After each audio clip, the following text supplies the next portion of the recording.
సరిగ్గా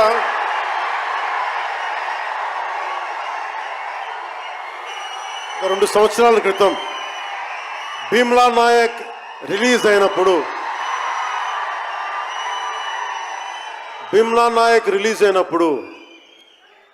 అందరి సినిమాలు 100లో ఉంటే పవన్ కళ్యాణ్ సినిమాలు 10 రూపాయలు 15 రూపాయలతో చేశారు.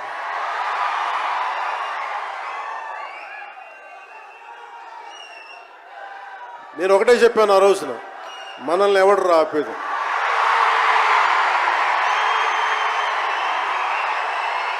This is not about money.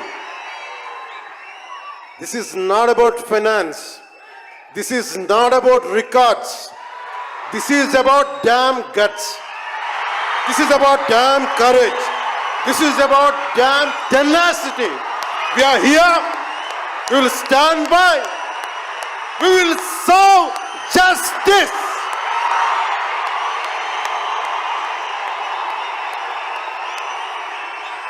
Pawan Kalyan ఎప్పుడు రికార్డుల కోసం ప్రయత్నం చేయాల. Reluctant actor. మా బ్రహ్మానందం గారు చెప్పినట్టుగా నేనేం కోరుకోలే, నేను ఒక యాక్టర్ అవ్వాలని కోరుకోలే, సగటు మనిషిగా బతుకుదామన్న ఒక్క ఆలోచన తప్ప నాలో ఏం లేదు. అలాంటిది నేను పొద్దున ప్రెస్ మీట్లో రత్నం గారి గురించి మాట్లాడాను.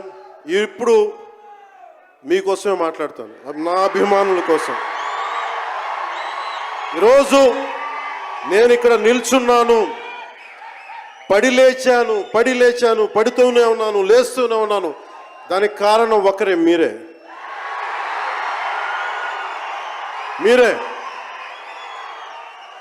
పడిపోయినా, కింద పడ్డా, లేచినా, ఉన్నా, అన్నా నీ వెంట మేము ఉన్నామని.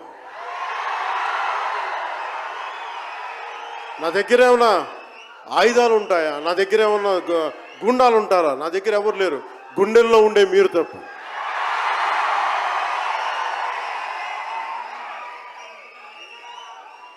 దాదాపు నేను 96లో నా మొదటి సినిమా అక్కడమ్మాయికి డబ్బాయి.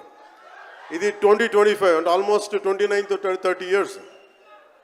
అంటే దాదాపు 29-30 సంవత్సరాలు నేను చిత్ర పరిశ్రమకు వచ్చి.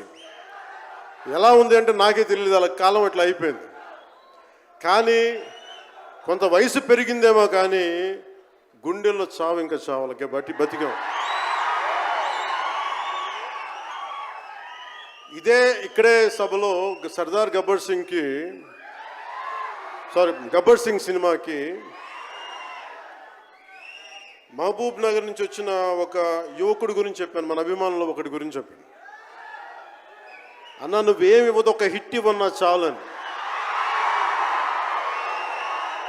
ఆ రోజు నేను భగవంతుని కోరుకున్నాను, నా అభిమానుల కోసం, నా కోసం కాదు కానీ ఒక హిట్ ఉంటే బాగుంటుంది అని కోరుకున్నాను.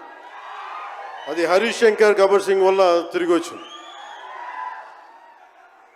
కానీ ఈ సినిమా చాలా డిఫికల్ట్ టైమ్స్లో చేశాను. ఇది సినిమాల మీద టెక్నీషియన్గా నేను ఉండి ఒక నిమిషం సినిమాలు కష్టంగా ఉండి, ఒక సినిమా చేయడం ఎంత కష్టమో, సినిమా చేయడం చాలా చాలా కష్టం.